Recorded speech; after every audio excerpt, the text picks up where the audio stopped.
देखो जो तुम लोग का टेस्ट में जो चैप्टर्स आ रहे हैं प्रोविजंस, ओके, इसका टोटल वेटेज ना बेटा 30 नंबर का है, 30% का वेटेज आप लोग का मतलब, और इंक्लूडिंग दैट तुम लोग का ऑडिट ऑफ डिफरेंट अंडरटेकिंग आ रहा है, मतलब 37 मार्क्स, 37 मार्क्स एग्जाम में वेटेज है जो हाँ तुम लोग को 50 नंबर का मिलेगा, ठीक है। अब देखो प्रोविजंस को स्टार्ट करता हूं और एकदम भाई आराम से समझते हैं, तुम लोग को सब चीज तो पता हो गई कि सर क्या होता है कैसे होता है। अब जैसे कि यहां पर टोटल आप लोग के सेक्शंस कितने 139 से लेके आप लोग का स्टार्ट है, यस, खत्म कहां किया हमने 148 में जनरली खत्म किया, ठीक है।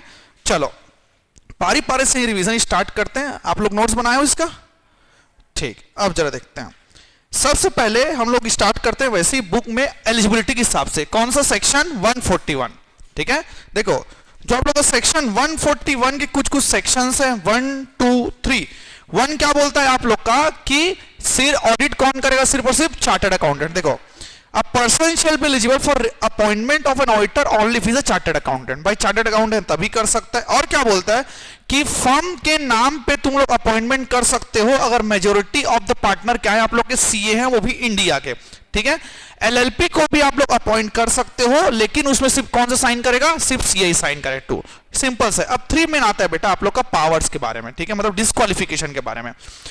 सेक्शन 141 सबसेक्शन 3 के साथ आप लोग को यह चीज दिया गया है रूल के साथ, कैसे कौन कौन से पर्सन है जो एलिजिबल नहीं अपॉइंटमेंट के लिए। पहला क्या बोलता है आप लोग का, body corporate other than LLP, मतलब बॉडी कॉर्पोरेट आप लोग का अपॉइंट नहीं हो सकता, सिर्फ एलएलपी अपॉइंट हो सकता है। दूसरा, ऐसा पर्सन जो ऑफिसर है या इंप्लॉय है कंपनी का। दूसरा, ऐसा पर्सन जो पार्टनर है, एम्प्लॉयमेंट है या तो ऑफिसर ऑफ द कंपनी है। मतलब ध्यान समझना, पहला बॉडी कॉर्पोरेट को हटा दिया उसने।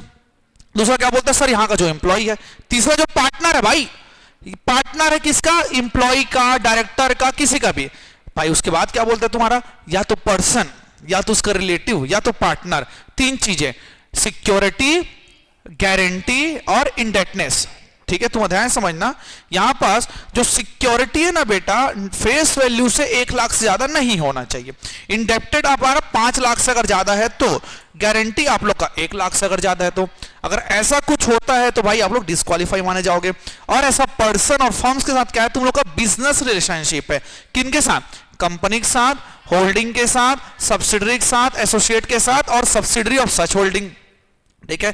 बिजनेस रिलेशनशिप किसको बोलते हैं, देखो बाकी सब चीज बिजनेस रिलेशनशिप होता है, लेकिन एक्सेप्ट अगर आप लोग नेचर ऑफ प्रोफेशनल सर्विस अगर प्रोवाइड करते हो, किस चीज का, प्रोफेशनल सर्विस प्रोवाइड करते हो as per chartered accountant act, और या तो कमर्शियल ट्रांजैक्शन करते हो ऑर्डिनरी बिजनेस में जो आप लोग के मार्केट प्राइस में, आमलन प्राइस में होता है। समझ आए कि नहीं सर। और क्या बोलता है सर, ऐसा पर्सन जिसका रिलेटिव डायरेक्टर है या तो एम्प्लॉई है सर, या तो केएमपी है, या तो पर्सन जो फुल टाइम एम्प्लॉयमेंट है, फुल टाइम एम्प्लॉयमेंट है, या तो उसके पास कितना एक्सेप्टेंस है, 20 एक्सेप्टेंस है भाई, तो मोर देन 20 आप लोग एक्सेप्ट कर ही नहीं पाओगे। समझ गए तुम लोग।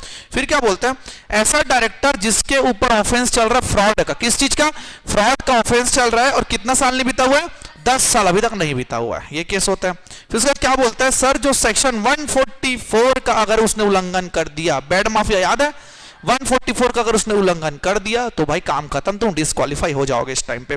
और अगर इस सेक्शन में अगर तुम डिस्क्वालीफाई होते हो तो क्या माना जाएगा, उसको कैजुअल वैकेंसी माना जाएगा। समझ आएगी नहीं, और कैजुअल वैकेंसी आप लोग को उस सेक्शन के हिसाब से फिल करना पड़ेगा। समझ आएगी नहीं। अब चलो तो 141 का 3 आप लोग को ये बोलता है। समझ आया तुम लोग को, एवरीवन पढ़ रहे हो ना सब कोई अक्षर, ठीक है। अब 144 क्या बोलता है आप लोग का, कुछ प्रकार के सर्विस जो ऑडिटर आप लोग के रेंडर नहीं कर सकता, जिसको बोलते हैं हम लोग बेड माफिया। बी मतलब होता है आप लोग का इन्वेस्टमेंट बैंकिंग सर्विस, ई मतलब इंटरनल ऑडिट, डी मतलब आप लोग का design and implementation of financial information system, M मतलब मैनेजमेंट सर्विस, ए मतलब accounting and book keeping service, I मतलब इन्वेस्टमेंट एडवाइजरी और ए मतलब एक्चुरियल सर्विस। समझ आएगी ना। चलो फिर से बोलते हैं, बेड माफिया, पेपर में बेड माफिया मत लिख देना भाई ना।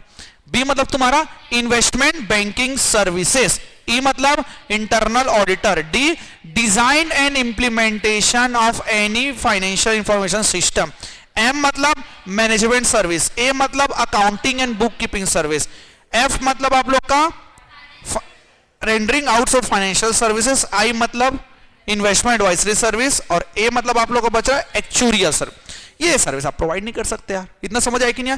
अब अपॉइंटमेंट सेक्शन, कौन सेक्शन में होता है अपॉइंटमेंट, 139 में। अब देखो 139 का कहानी कुछ इस तरीके से भाई, तो ध्यान समझना, अपॉइंटमेंट ना फर्स्ट ऑडिटर हो सकता है, सब्सिक्वेंट ऑडिटर हो सकता है। दो कंपनी होती है आप लोग की, एक नॉर्मल कंपनी, दूसरा गवर्नमेंट कंपनी। गवर्नमेंट कंपनी अब अपॉइंटमेंट कैसे हो देखते जाओ कि जो आप लोग का फर्स्ट अपॉइंटमेंट होता है अदर देन गवर्नमेंट कंपनी का, तो ध्यान समझना, फर्स्ट ऑडिटर अपॉइंट होता है आप लोग के सबसेक्शन 6 में, ठीक है, और सब्सिक्वेंट 1 में होता है।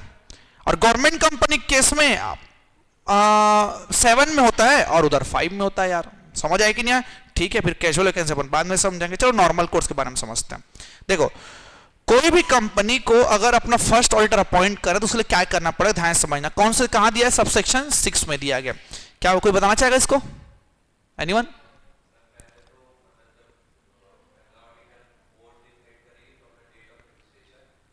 थर्टी डेज के अंदर।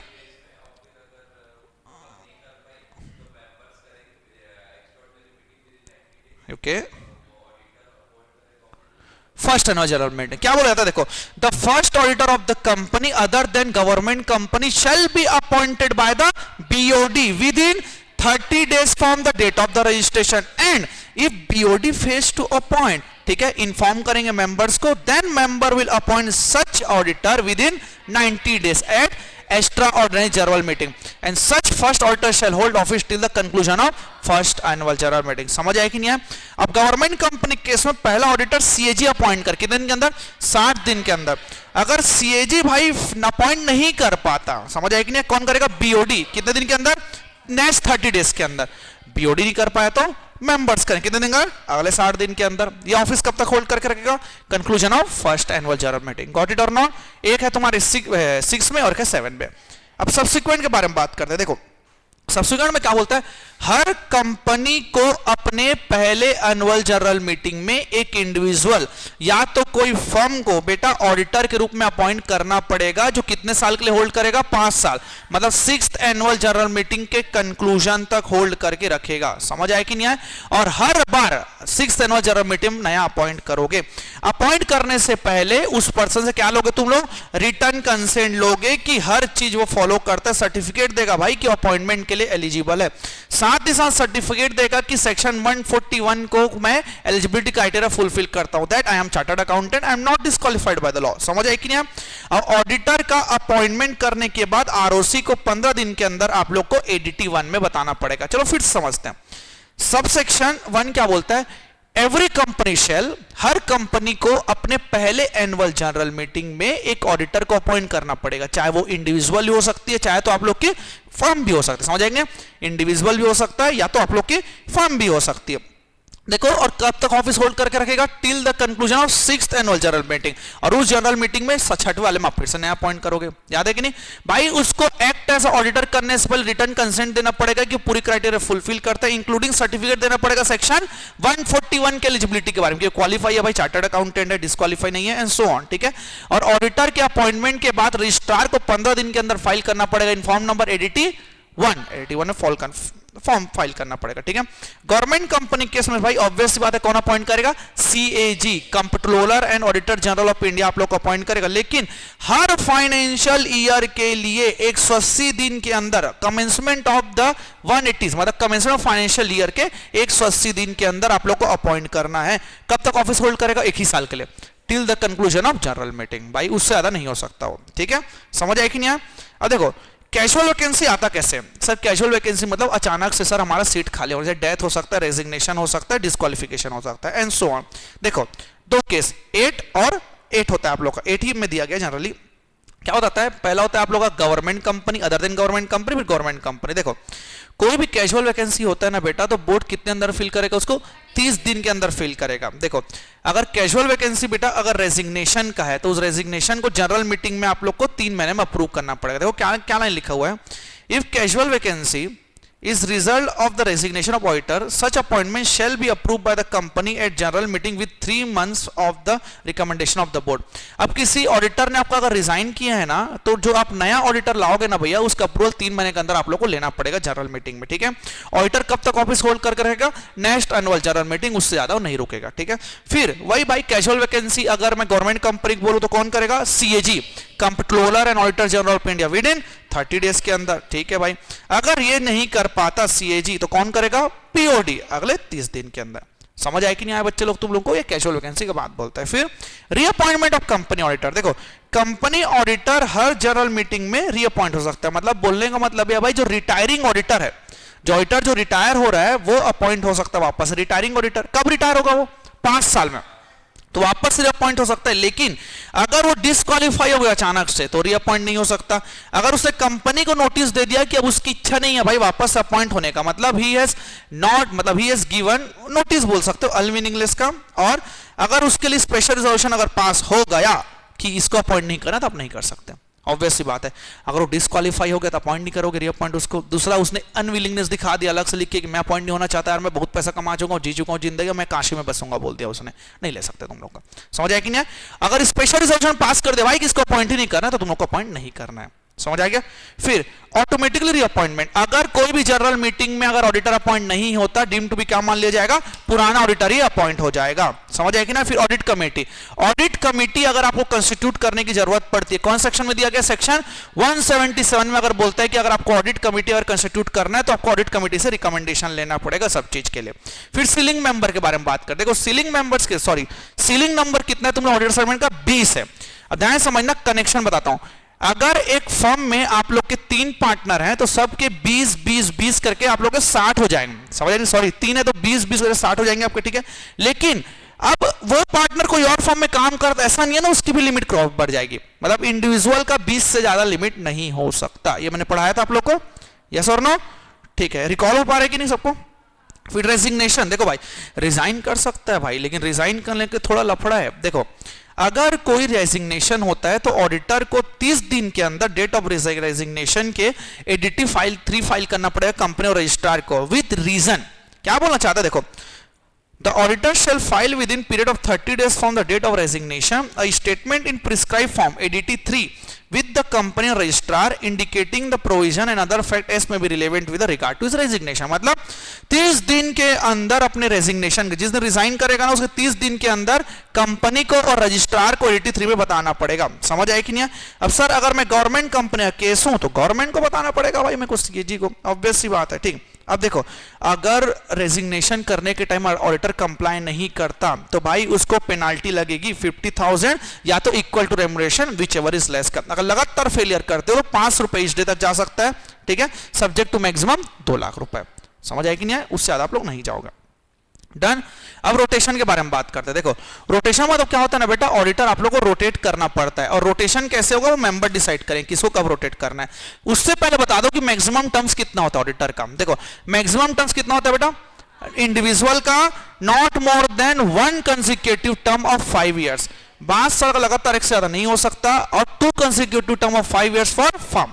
क्या कंपनी कभी भी ऑडिटर बन सकती है? आंसर इज नो, क्योंकि बॉडी कॉर्पोरेट को पहले से डिस्क्वालीफाई कर दिया। कौन हो सकता है? सिर्फ और सिर्फ एलएलपी हो सकता है और कोई नहीं हो सकता। देखो रोटेशन, रोटेशन किनके किनको एप्लीकेबल होता है? हर लिस्टेड कंपनी के ऊपर, ठीक है, अदर देन ओपीसी और स्मॉल कंपनी। भाई स्मॉल कंपनी ओपीसी को छोड़कर जितने भी लिस्टेड कंपनी का एप्लीकेबल होगा।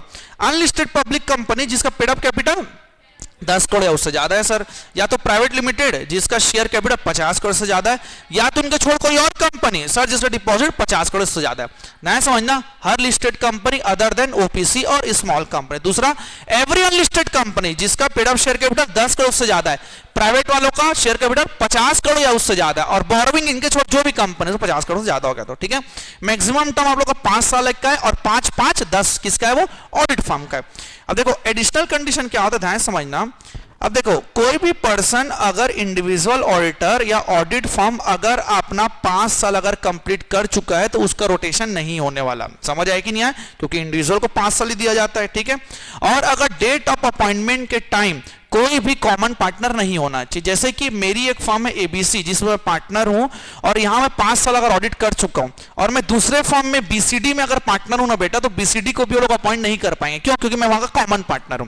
तो भाई इनडायरेक्टली तो मैं ही अपॉइंट हो गया ना, फिर तो समझ आएगी ना। तो ये नहीं कर सकते आप लोग। हर कंपनी को ये मैटर को सॉल्व करना पड़ेगा। और अगर आप एक्ट से पहले वाले हो, मतलब इस एक्ट से पहले अगर आप लोग का रजिस्ट्रेशन है, तो जिस दिन आप लोग पहला एजीएम करना था उस दिन आप लोग को मामला सेटल कर लेना। याद है कॉन्सेप्ट? ठीक है भाई। इस प्रोविजन से ये नहीं है ना कि तुम्हारा रिमूवल का राइट खत्म हो जाएगा। कंपनी रिमूव कर सकता है, ऑडिटर रिजाइन भी कर सकता है। ये राइट्स आप लोग के फ्लक्चुएट नहीं होंगे। समझ आया कि नहीं आया आपको? अब देखो ऑडिट फर्म में रोटेशन कैसे होगा, ध्यान समझना। मेंबर्स ऑफ द कंपनी में रिजॉल्व दैट, मतलब जो कंपनी के जो मेंबर्स है ना बेटा वो रिजॉल्व करेंगे कि ऑडिटर कैसे रोटेट होगा। आप लोग का समझ आया कि नहीं आया? इफ ध्यान समझना, अगर ऑडिटर आप लोग का फर्म में अपॉइंट होगा तो ऑडिटिंग पार्टनर और उसके टीम कौन से इंटरवल में रोटेट होंगे हम बताएंगे भाई। और चाहे तो ऑडिटर एक से ज्यादा ऑडिटर के थ्रू हो सकता है। ऑडिटिंग क्या बोलोगे? अगर ऑडिटिंग एक से ज्यादा ऑडिटर के थ्रू होता है तो ज्वाइंट ऑडिट भी हो सकता है भाई। तुम लोग समझ आए कि नहीं आया? अब सर मैनर ऑफ रोटेशन क्या बोलता है, ध्यान समझना। अब देखो भाई, मैनर ऑफ रोटेशन में क्लियरली दिया गया है कि अगर आप लोग के पास ऑडिट कमेटी है तो क्या ऑडिट कमेटी से कंसल्ट लोगे? Answer is yes. अगर आप लोग के पास ऑडिट कमेटी है तो आप लोग को ऑडिट कमेटी से कंसल्ट लेना पड़ेगा। अगर नहीं है तो कौन करेगा? बीओडी करेगा रिकमेंडेशन उसके लिए, ठीक है। बस यही दिया गया, समझ गया। सर रेमुनरेशन, पगार की थोड़ा बात कर लेते हैं भाई। देखो 142 में क्या बोलते हैं, रेमुनरेशन जो है ना बेटा जनरल मीटिंग में फिक्स होगा। याद है ना, ये तुम्हारे एनुअल जनरल मीटिंग कंटेंट है, चार में से एक, ठीक है। और देखो फर्स्ट ऑडिटर किसने अपॉइंट किया? बोर्ड ने, तो बोर्ड उसको फिक्स कर सकता है। ध्यान समझना, हर स्टैट्यूटरी ऑडिटर जो 139 में अपॉइंट हुआ है ना भैया, उसका जो सैलरी है, रेमुनरेशन है, वो एनुअल जनरल मीटिंग में मेंबर से डिसाइड करेंगे। लेकिन बीओडी चाहे तो फर्स्ट ऑडिटर का रेमुनरेशन डिसाइड कर सकता है। और जो रेमुनरेशन है बेटा एडिशनल पेबल होता है, इंक्लूडिंग एक्सपेंसेस, अगर अदर जो फीस है, जो भी चीजें, समझ आएगी, जो फैसिलिटी मिलता है उसके एडिशन में उसको मिलेगा। लेकिन ध्यान समझना, ऐसा कोई रेमुनरेशन जो ऑडिटर को दिया जाता है स्पेशली रिक्वेस्ट कर काम करने के लिए, ठीक है, अदर देन सेक्शन 144 का काम अगर करेगा डिस्क्वालीफाई हो जाएगा तुरंत।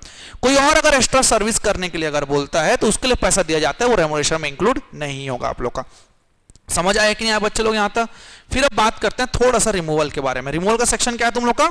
141 में बोलता है नॉर्मल ऑडिटर के केस में नॉर्मल, और 140 का 5 बोलता है आप लोग का, क्या बोलता है?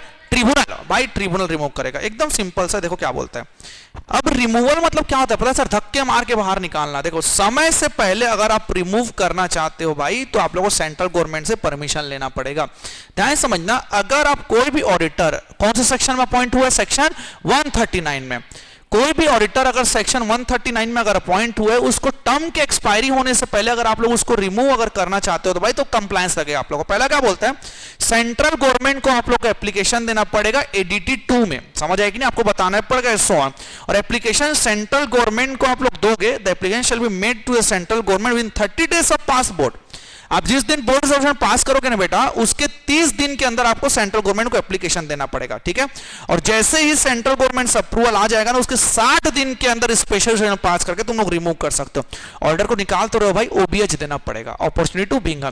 फिर से बताता हूं, देखो कोई भी ऑडिटर को अगर आप लोग समय से पहले अगर रिमूव करना चाहते हो, देखो भाई ऑडिटर गवर्नमेंट का आदमी होता है, हमारा आदमी तो नहीं होता, मैं जब चाहे तब निकालूं, नहीं चलता। अगर आपको निकालना है तो पहले सेंट्रल गवर्नमेंट को एप्लीकेशन देना पड़ेगा फॉर्म नंबर 82 में, समझ आए कि अप्रूवल के लिए।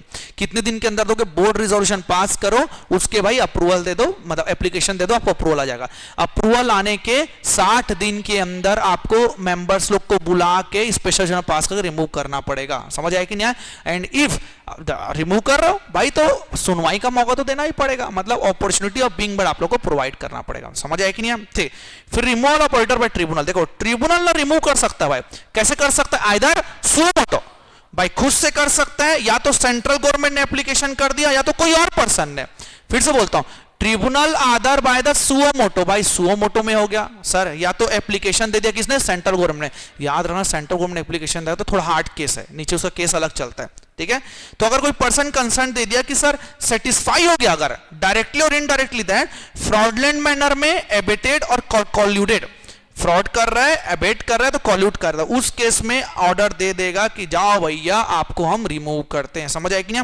और अगर एप्लीकेशन किसने दिया? सेंट्रल गवर्नमेंट ने। तो कोई ऑडिटर अगर चेंज करना है तो तुरंत के तुरंत 50 डेज के अंदर ऑर्डर दे देगा कि भाई आप लोग को रिमूव करना है। कौन अपॉइंट करेगा नया ऑडिटर? अब सेंट्रल गवर्नमेंट ही अपॉइंट करेगा भाई, क्योंकि रिमूव उसी ने किया है, समझ आए कि नहीं? ध्यान समझना। और अगर किसी को भी अगर रिमूव कर दिया ट्रिब्यूनल ने तो कूलिंग पीरियड कितना लगेगा उसको? 5 साल का उसको कूलिंग पीरियड लगेगा, 5 साल के बाद आप वापस आ सकते हो, समझ आए कि नहीं? ध्यान समझना भाई, अगर आपने फ्रॉड कर दिया, एबेट कर दिया और कॉल्यूट कर दिया, तुम लोग को रिमूव कर सकता है। ध्यान समझना, मे रिमूव है ना, it is not compulsory. Tribunal मतलब court has power to decide everything, उसके पास पावर है भाई, वो कुछ भी कर सकता है, समझ आया बच्चे लोग? यस और नो एवरीवन। चलो ठीक है, आगे बढ़े। राइट्स एंड ड्यूटीज के बारे में बात करते हैं भाई। देखो rights of the company auditor, देखो कंपनी ऑडिटर का क्या क्या अधिकार होता है, ये ना आप लोग का नॉर्मल केस है, ठीक है, बाकी हम लोग डिटेल में और पढ़ेंगे। देखो सबसे पहले क्या बोलते हैं भाई, inspect books of account voucher. पहला अधिकार क्या बोलता है भाई 143 का, कि ऑडिटर के पास अधिकार है भाई कि कोई भी समय बुक्स ऑफ अकाउंट और वाउचर्स को एक्सेस कर सकता है, चाहे वो रजिस्टर्ड ऑफिस में रखा हो चाहे कोई और जगह रखा हो, समझ आए कि। इन एडिशन होल्डिंग कंपनी के ऑडिटर के पास राइट्स है कि सब्सिडरी के बुक्स ऑफ अकाउंट को भी ले सकता है, मैटर रिलेटेड टू कंसोलिडेशन, जितना कंसोलिडेशन से रिलेटेड मैटर है सब्सिडरी का भी ले सकता है, ये बोल दिया भाई। ऑब्टेन इंफॉर्मेशन एक्सप्लेनेशन, ध्यान समझना, ऑडिटर के पास राइट्स है भाई कि वो ऑफिसर लोगों से जब चाहे तब इंफॉर्मेशन और एक्सप्लेनेशन ले सकता है अपने ड्यूटी को परफॉर्म करने के लिए, ठीक है। फिर क्या बोलता है, inspect branch office and branch account. देखो कंपनी ऑडिटर के पास अधिकार है भाई कि वो ब्रांच ऑफिस के अपने ड्यूटी को कंप्लीट करने के लिए बुक्स अकाउंट को चेक कर सकता है, एक और अधिकार। उसके बाद क्या बोलता है, ब्रांच ऑफिस से रिपोर्ट लेने का अधिकार है क्या, यस भाई, ब्रांच ऑडिटर की जवाबदारी है कि जो हेड ऑफिस का ऑडिटर उसको रिपोर्ट भेजे, और इसका अधिकार है भाई रिपोर्ट को लेना है। और समझ आएगी ना क्यों क्यों चाहिए भाई रिपोर्ट, ताकि मैं ओवरऑल रिपोर्ट में बना के उसके मैटर को कंसीडर कर पाऊं। क्या उसको रिपोर्ट को साइन करना पड़ेगा, आंसर यस भाई, प्रॉपर्ली साइन करना पड़ेगा, एक्स पर सेक्शन 145 में दिया गया आप लोग का। ऑडिटर का अधिकार होता है भाई कि एजीएम में ऑडिट रिपोर्ट को रीड करेगा, समझ आए कि ना। जनरल मीटिंग से रिगार्डिंग और जितने भी मीटिंग्स हैं उसका नोटिस उसको मिलेगा, ठीक है।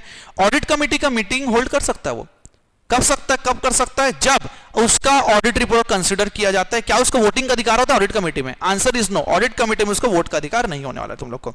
राइट टू बी इंडेमनिफाइड, है समझना, ऑडिटर ऑफ द कंपनी को अगर कुछ भी अगर एक्सपेंस होता है जजमेंट के टाइम में, जैसे कि कंपनी ने केस कर दिया भाई ऑडिटर के ऊपर, ऑडिटर गलत नहीं है, तो अगर कोर्ट ने बोल दिया कि ऑडिटर गलत नहीं कंपनी गलत है, तो इंडेमनिफिकेशन मिलेगा भाई, मतलब क्षतिपूर्ति प्रदान करना पड़ेगा, कुछ भी नुकसान होता है तो। समझ आ गया तुम लोग को। एक बार देखो बेटा इतने को,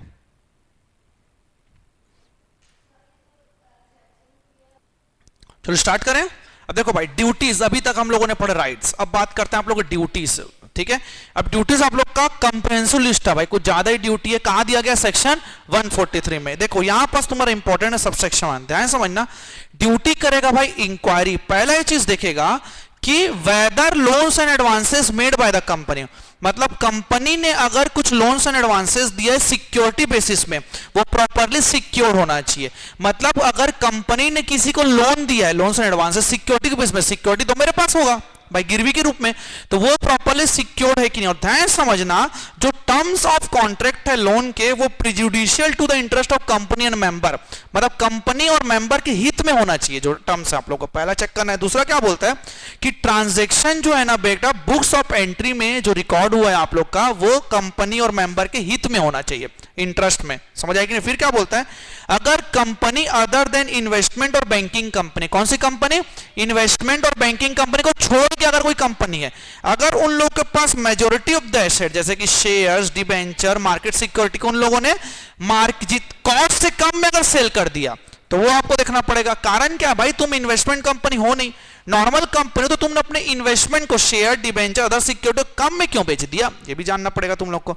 फिर क्या बोलता है, क्या आप लोग के लोन्स एंड एडवांसेस डिपॉजिट में शो कर रहे हैं, क्या आपने पर्सनल एक्सपेंस को गलती से रेवेन्यू में तो चार्ज नहीं कर दिया। और ध्यान समझना, ये बोला जा रहा है कि बुक्स में आप लोग को ये चेक करना है कि क्या कोई शेयर आप लोग के कैश में अलॉट हुआ है, अगर इफ तो क्या प्रॉपरली कैश मिला कि नहीं मिला, और अगर नहीं मिला है तो प्रॉपरली डिस्क्लोज कर रहे हो कि नहीं कर रहे हो। क्या लिखते हो तुम लोग, share, application, money, pending, allotment, ऐसा कुछ कुछ होता है ना, वो डिस्क्लोज करना पड़ेगा।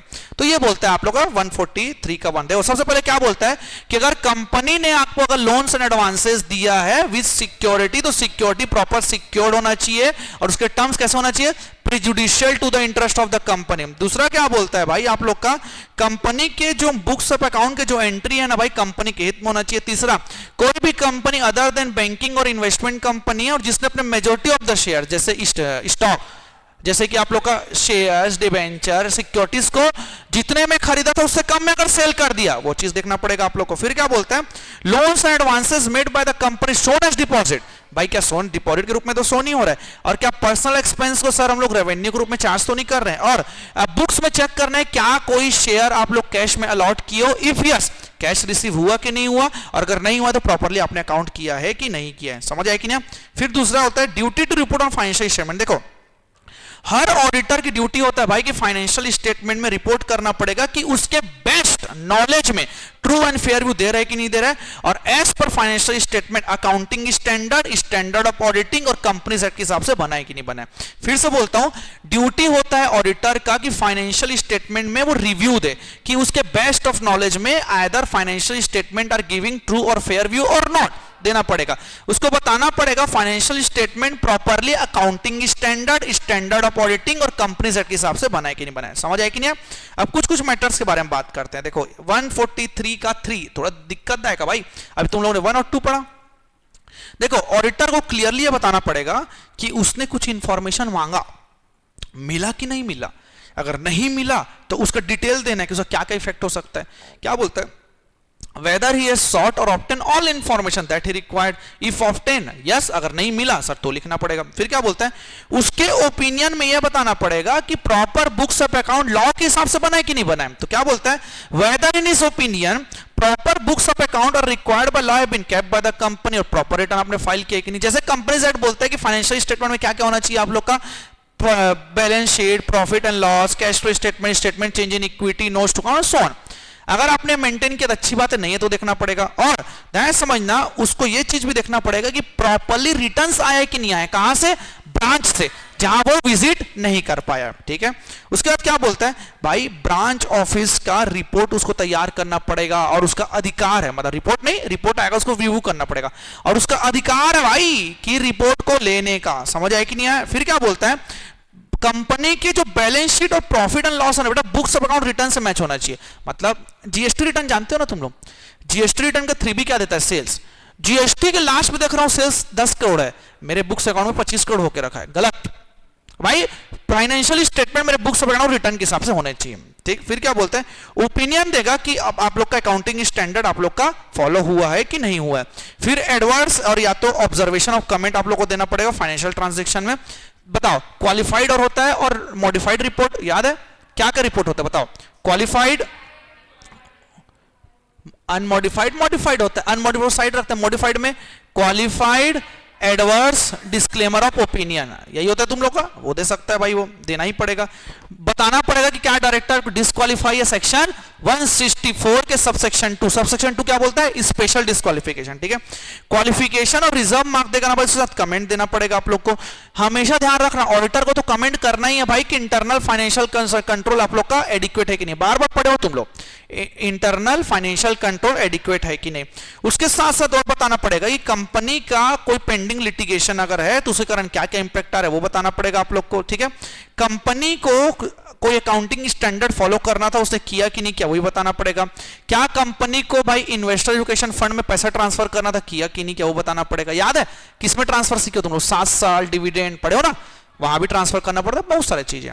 ठीक है, तो उसके बाद क्या बोलता है कि कंपनी ने सेक्शन 123 का कंप्लायंस किया है कि नहीं किया है। और ऑडिट ट्रेल याद है, 1 अप्रैल 2022 के बाद ऑडिट ट्रेल लोग फॉलो कर रहे कि नहीं। ऑडिट ट्रेल क्या बोलता है भैया, अकाउंटिंग सॉफ्टवेयर में ऐसा चीज होना चाहिए जो आप लोग का ऑडिट में मदद करे, मतलब एडिट लॉग्स वगैरह होना चाहिए। ये ड्यूटी हो गया भाई तुम लोग का। फिर क्या बोलता है, duty to provide reason for negative remark और क्वालिफिकेशन। क्या बोलता है, हर ऑडिटर को अगर वो कोई भी भाई नेगेटिव रिमार्क और क्वालिफिकेशन दे रहे तो उसका रीजन देना पड़ेगा, why you are giving that, भाई बताना पड़ेगा। समझ आ गया। फिर duty to comply direction of CAG, अगर सीएजी ने कुछ अगर स्पेशल डायरेक्शन दे दिया तो उसको फॉलो करना पड़ेगा। बट ये किस में जनरली इंप्लाई होगा, गवर्नमेंट कंपनी केस में। गवर्नमेंट कंपनी केस अगर होता है तो उसको अप्लाई करना पड़ेगा। समझ आ गया बच्चे लोग। ठीक, फ्रॉड भाई, फ्रॉड फ्रॉड डन। चलो अभी स्टार्ट करते हैं तुम लोग का। देखो भाई, ऑडिटर अगर ऑडिट कर रहा है तो चांसेस है कि उसको पता चल जाए कि फ्रॉड अगर हो रहा है। As per the section 143 sub section 12, अगर ऑडिटर को अगर रीजन टू बिलीव है, ध्यान समझना, उसके पास विश्वास करने के लिए रीजन है कि भाई कुछ फ्रॉड हुआ है और अमाउंट कितना 1 करोड़ या उससे ज्यादा का अगर हुआ है तो उस केस में सेंट्रल गवर्नमेंट को रिपोर्ट करना पड़ेगा। उससे कम है तो सेंट्रल गवर्नमेंट को जरूरी नहीं है। मतलब ऑडिटर के पास अगर रीजन है कि कंपनी में अगर फ्रॉड हुआ है भाई 1 करोड़ का इंडिविजुअली अमाउंट पे, तो रिपोर्ट करना पड़ेगा सेंट्रल गवर्नमेंट का। अब देखो रिपोर्ट कैसे होगा सेंट्रल गवर्नमेंट। सबसे पहले जिस दिन उसके नॉलेज में आया कितने दिन के अंदर? उसके 2 दिन के अंदर किसको बताएगा? या तो बोर्ड या तो ऑडिट कमेटी को बताएगा कि मेरे को ऐसा ऐसा फ्रॉड रिपोर्ट है, उसके मैटर बताएगा। और रिप्लाई कितने दिन के अंदर एक्सपेक्ट करेगा? 45 डेज के अंदर रिप्लाई एक्सपेक्ट करेगा, 45 डेज के अंदर कि मेरे को रिप्लाई चाहिए, ठीक है। अब जैसे ही उसका रिप्लाई आ जाएगा, किसको फॉरवर्ड करेगा? सेंट्रल गवर्नमेंट को 15 दिन के अंदर बता के देगा। फिर से बताओ, देखो जिस टाइम मेरे को फ्रॉड डिटेक्ट हुआ उसके 2 दिन के अंदर बोर्ड या ऑडिट कमेटी को बता दो कि मुझे इतना फ्रॉड पता चला है, और उनके रिप्लाई का वेट करो 45 डेज तक। रिप्लाई जैसा आया उसको तुम लोग को 15 दिन के अंदर सेंट्रल गवर्नमेंट को कर देना है। अगर आप लोग का बोर्ड और ऑडिट कमेटी अगर नहीं दे पाता रिप्लाई, तो भी तुम लोग को सेंट्रल गवर्नमेंट को बताना पड़ेगा, और ये भी लिख के दे देना कि मैंने भेजा था, भैया लोगों ने रिप्लाई नहीं दिया, खत्म, ठीक है। ये चीज आप लोग को बताना पड़ेगा। समझ आए कि नहीं आए? अध्याय समझना। रिपोर्ट आप किसको सेंड करोगे? सेक्रेटरी ऑफ एमसीए को। ऑडिटर के लेटर हेड में जाएगा, ठीक है, फॉर्म नंबर एडिटी 4 में जाएगा आप लोग का। चलो एक बार फिर से बताता हूं। देखो, अगर auditor during the course of audit अगर उसको पता चलता है कि इंडिविजुअली अगर 1 करोड़ से ज्यादा का अगर फ्रॉड है, तो सेंट्रल गवर्नमेंट को रिपोर्ट करना पड़ेगा। प्रोसेस क्या होता है?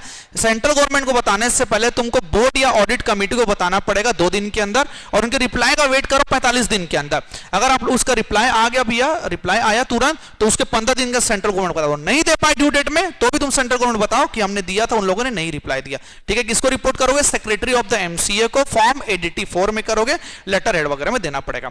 और सपोज अगर आप लोग का फ्रॉड जो है ना बेटा, अगर 1 करोड़ से कम है, कितने का? 1 करोड़ से कम अगर आप लोग का फ्रॉड है, तो तुम लोग को ऑडिट कमेटी या बोर्ड को बस बताना है, जैसे nature of the fraud, approx amount of participant, so on. ये मुटेटिस एंड मुटेंडिस अप्लाई होता है किनके? सेक्शन 148 और 204 सेक्रेटरी ऑडिटर और कॉस्ट ऑडिटर के ऊपर सेम आप लोग का अप्लाई होता है। समझ आए कि नहीं आप लोग का? फिर पेनाल्टी के बारे में बोलता है भाई, 5 लाख लिस्टेड कंपनी केस में और अदर केस में 1 लाख। समझ आएगा तुम लोग को? ठीक है भाई, कमेंट करना पड़ेगा, और अदर ड्यूटीज क्या बोलता है? रिपोर्ट साइन करना पड़ेगा, और न्यूज शेयर अगर आता है तो उसको भी सब चीज रिपोर्ट करना पड़ेगा। समझ आए कि नहीं?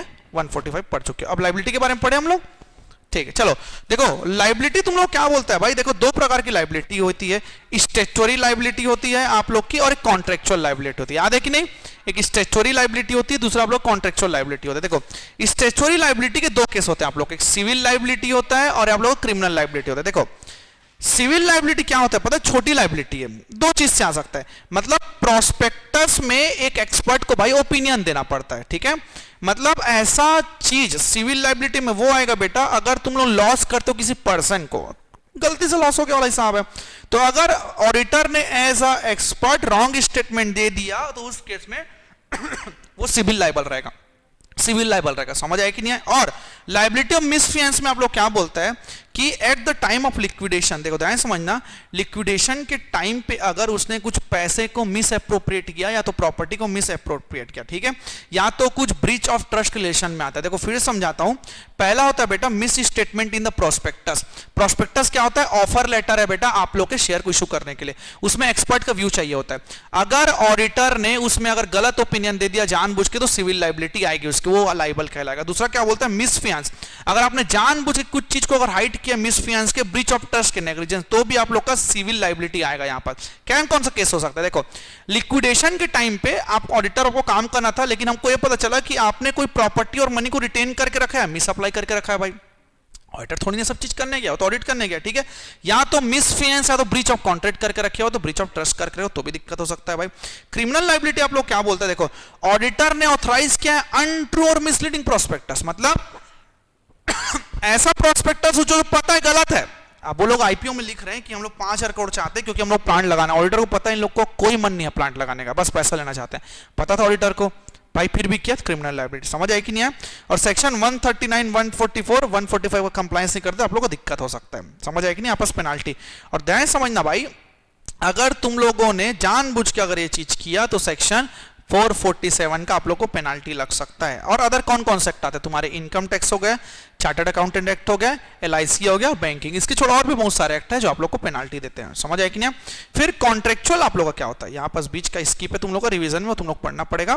फिर कॉन्ट्रेक्चुअल लायबिलिटी क्या होता है? देखो कॉन्ट्रेक्चुअल मतलब कॉन्ट्रैक्ट है भाई, return contract between auditor and ऑडिटी।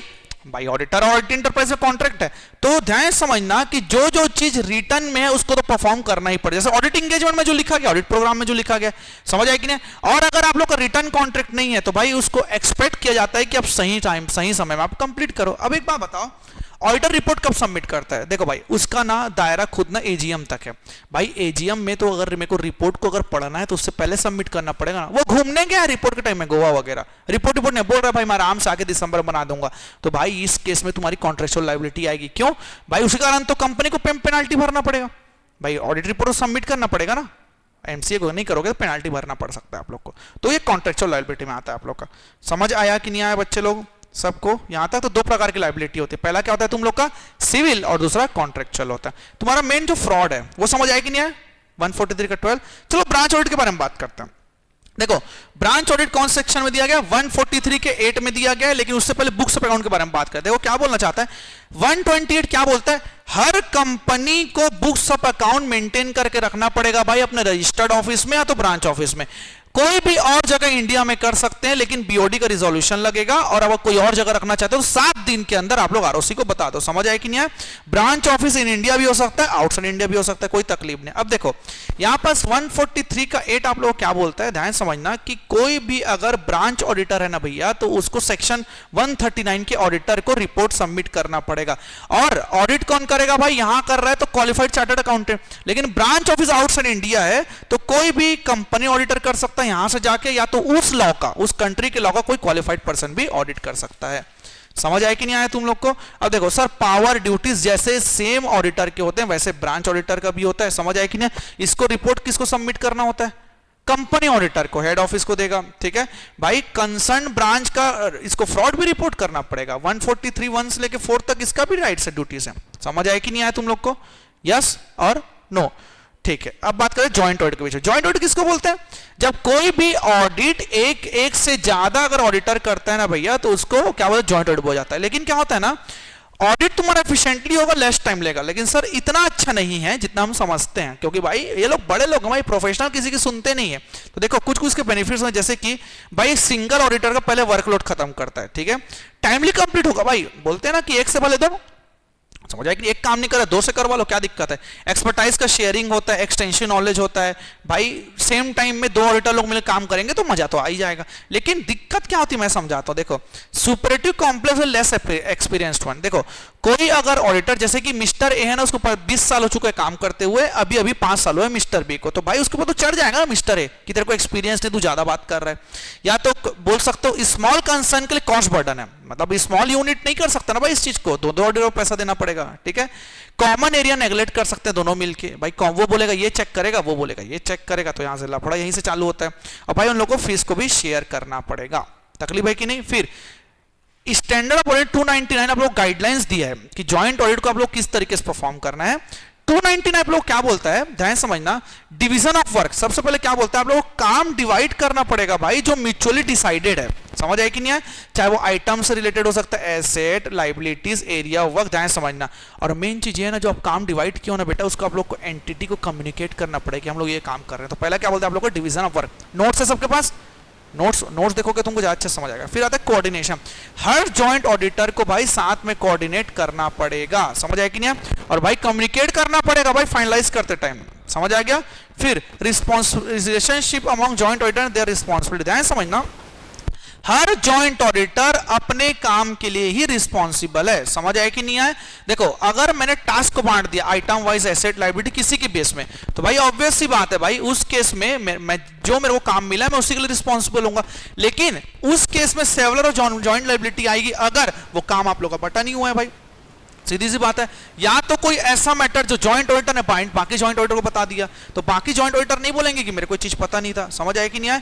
और अगर भाई ऑडिट रिपोर्ट को अगर स्टैट्यूट से कंप्लायंस करना है तो सबका तकलीफ है ये चीज। समझ आया कि नहीं? कोई नहीं बोल सकता रिपोर्ट ये बनाया तो इसकी तकलीफ है। तो जो मैटर है ना, जो काम कर रहे हैं, जैसे कि मैं एक को बोलता हूं कि आप इसको स्टॉक को चेक करो, मैं एक को बोलता हूं कि सेल्स को चेक करो, तो ये एरिया होगा। स्टॉक में कुछ दिक्कत हो तो वो जवाबदार भाई, अगर सेल्स में दिक्कत हो वो जवाबदार, लेकिन रिपोर्ट तो सब मिलकर बना रहे हैं ना यार। समझ आया कि नहीं आया? तो इसमें तकलीफ आ सकता है तुम लोग का। ये रिलेशनशिप अमाउंट हो गया। फिर आप लोग डिपेंडेंस ऑन अदर ऑडिटर। ध्यान समझना, हर जॉइंट ऑडिटर को भैया दूसरे के ऊपर रिले करना पड़ेगा। समझ आया कि नहीं आया? ठीक है, ध्यान समझना, जरूरी नहीं है कि एक जॉइंट ऑडिटर दूसरे जॉइंट ऑडिटर काम को रिव्यू करे भाई। अगर ऐसा करना ही तो फिर जॉइंट ऑडिटर का मतलब ही क्या हुआ? एक एंटिटी से रिलायंस इंडस्ट्री को 10 लोग ऑडिट करते हैं, ठीक है, सब करियर अलग है। अगर एक दूसरे काम चेक करेंगे तो फिर तो काम बढ़ ही जाएगा ना। तो भाई रिलाय करना पड़ेगा, डिपेंडेंस होना पड़ेगा। फिर रिपोर्टिंग रिस्पॉन्सिबिलिटी क्या होता है, ध्यान समझना, हर किसी को एक एग्रीड कंक्लूजन में आना पड़ेगा, सबको अगर रिपोर्ट में देना पड़ेगा। और अगर डिस्प्यूट आता है भाई, तो डिसएग्रीमेंट होता है, तो एक अलग से सेपरेट रिपोर्ट बना सकता है कोई भी जॉइंट ऑडिटर, अगर कुछ भी दिक्कत होता है तो। समझ आया कि नहीं आया? तो शुरू से पढ़ते हैं। अगेन क्या क्या होता है? पहला डिवीजन ऑफ वर्क, दूसरा कोऑर्डिनेशन, तीसरा relationship among joint auditor and the responsibility, फिर आप लोग का होता है डिपेंडेंस ऑन अदर एक्टिविटीज, और रिस्पॉन्सिबिलिटी का रिपोर्टिंग होता है। समझ आ गया कि नहीं आ गया तुम लोग को एवरीवन? ठीक है, एक बार पढ़ो फिर आगे बढ़ते हैं। देखो थोड़ा ना ऑडिट कमेटी के बारे में बात करते हैं। देखो पहले भी ना भाई ऑडिट होता था, ठीक है सर, पहले भी बीओडी थे, लेकिन क्या था ना, कॉर्पोरेट गवर्नेंस के नाम पे ना कुछ उतना चीज होता नहीं था पहले, मतलब फ्रॉड होता था भाई तुम लोग का। तो पता है कॉर्पोरेट फ्रॉड्स को कम करने के लिए मैनेजमेंट लेवल पे, ठीक है, पहले ना भाई सेबी ने बोला था कि लिस्टेड कंपनी लोग को रेगुलेशन, तुम्हारा जो क्लॉज 49 लिस्टेड एग्रीमेंट एलओडीआर में बोला था कि इनको करना है लिस्टेड को, लेकिन बात क्या था, सिर्फ लिस्टेड कंपनी, बाकी का क्या। तो कंपनीज एक्ट 2013 में भाई इसके स्कोप को ब्रॉडर किया गया। अब ध्यान समझना, फॉर्मेट सेक्शन 177 को बोलता है कि कौन कौन से कंपनीज को ऑडिट कंपनी बनाना पड़ेगा। पहला क्या बोलता है, हर लिस्टेड कंपनी, मतलब एवरी लिस्टेड कंपनी को भाई ऑडिट कंपनी बनाए। दूसरा अदर कंपनी, अगर पब्लिक कंपनी है तो उसका paid up share capital 10 crore या उससे ज्यादा है, पब्लिक कंपनी का अगर टर्नओवर 100 करोड़ से ज्यादा है, और अगर डिपॉजिट या बोरोविंग्स बोल सकते तुम लोग 50 करोड़ से ज्यादा है, 50 करोड़ से ज्यादा है, तो समझना हर वो लिस्टेड कंपनी ऑडिट कमेटी बनाना पड़ेगा। और अदर देन दैट अगर पब्लिक कंपनी का paid up share capital 10 crore से ज्यादा, टर्नओवर 100 करोड़ से ज्यादा और बोरोविंग 50 करोड़ से ज्यादा, उनको बनाना पड़ेगा। कंपोजिशन मिनिमम कितने डायरेक्टर होना चाहिए आप लोग के? 3 डायरेक्टर होने चाहिए। मेजोरिटी कौन होंगे? इंडिपेंडेंट डायरेक्टर्स होंगे। और मेजोरिटी इंक्लूडिंग चेयरमैन क्या करना चाहिए भैया? Are able to read and understand the financial statement. फिर से बोलता हूं भाई, कंपोजिशन में क्या बोलता है, मिनिमम 3 डायरेक्टर तो होने ही चाहिए, मेजोरिटी इंडिपेंडेंट होंगे, और मेजोरिटी इंक्लूडिंग चेयरपर्सन को भाई फाइनेंशियल स्टेटमेंट पढ़ना आना चाहिए। अब तुमको फाइनेंशियल स्टेटमेंट पढ़ने नहीं आ रहा है, पूरे इंजीनियर्स को भर कर रहे हो, क्या ऑडिट कमेटी का काम उन लोग का, ठीक है। फंक्शन क्या क्या होता है समझना, याद है ना तुम लोग को पढ़े हो ना सर, अगर ऑडिट कमेटी तो रिकमेंडेशन लगेगा। पहला क्या बोलता है, अपॉइंटमेंट, रेम्युनरेशन और टर्म्स के लिए आप लोग को ऑडिटर से भाई रिकमेंडेशन लगेगा। भाई ऑडिट प्रोसेस को रिव्यू कर सकता है, फाइनेंशियल स्टेटमेंट को चेक करेगा, एग्जामिन करेगा, समझ आए कि नहीं, स्क्रूटनी करेगा, फाइनेंशियल कंट्रोल सिस्टम को मॉडिफाई करेगा, कोई ट्रांजैक्शन को रिपोर्ट करेगा, फ्रॉड्स को एंड सो ऑन, सब चीजों को चेक करेगा, ठीक है। अब पावर क्या क्या होता है ध्यान समझना, ऑडिट कमेटी ऑडिटर को बोल सकता है कि मुझे कमेंट चाहिए यहां के इंटरनल कंट्रोल सिस्टम में। ध्यान समझना, ऑडिटर का ड्यूटी होता है बेटा कि इंटरनल कंट्रोल सिस्टम में रिपोर्ट करना, कमेंट करना कैसा है। अगर वो नहीं करता तो ऑडिट कमेटी के पास पावर है कि उसको बोल सकता है कि भैया हमारे में कमेंट करो। दूसरा इन्वेस्टिगेशन, पावर है भाई, इन्वेस्टिगेशन कर सकता है कभी भी उन लोग के मैटर्स पे। ध्यान समझना, audit committee shall have authority to investigate into matter relation to item specified in subsection 4 referred to by the board। भाई बोर्ड के हिसाब से जो जो मैटर्स है सब काम को इन्वेस्टिगेशन कर सकता है, पूरे इंफॉर्मेशन को एक्सेस कर सकता है ऑडिट कमिटी, ठीक है। फिर आता है board report and audit committee. देखो सेक्शन 134 के 3 में क्या बोलता है कि बोर्ड रिपोर्ट में डिस्क्लोज करना पड़ेगा कि ऑडिट कमिटी का कंपोजिशन क्या है। I mean to say that audit committee में कौन कौन बैठे हैं बोर्ड रिपोर्ट में आप लोग को बताना पड़ेगा। फिर विसिंग ब्लोइंग याद है तुम लोग को, ध्यान समझना, अगर कंपनी अगर लिस्टेड कंपनी है, अगर उसका बोरोइंग 50 करोड़ से अगर ज्यादा है तो भाई एक विजिल मैकेनिज्म बताना पड़ेगा। क्या होता है भाई विजिल मैकेनिज्म? मतलब ऐसा मैकेनिज्म जो डायरेक्टर और एम्प्लॉइज को रिपोर्ट करना पड़ेगा। मतलब कोई भी अगर मैटर आप लोग का हो रहा है ना भाई, तो फ्रॉड को रिपोर्ट करने के लिए लोअर लोगों को तो ऊपर को बताना पड़ेगा ना, तो उसके लिए विजिल मैकेनिज्म बताना पड़ेगा। और जो विक्टिम है भाई उसको सेफगार्ड आप लोग को देना पड़ेगा, क्योंकि जो रिपोर्ट करे उसके लिए तकलीफ आप लोग का हो सकता है। समझ आया कि नहीं आया?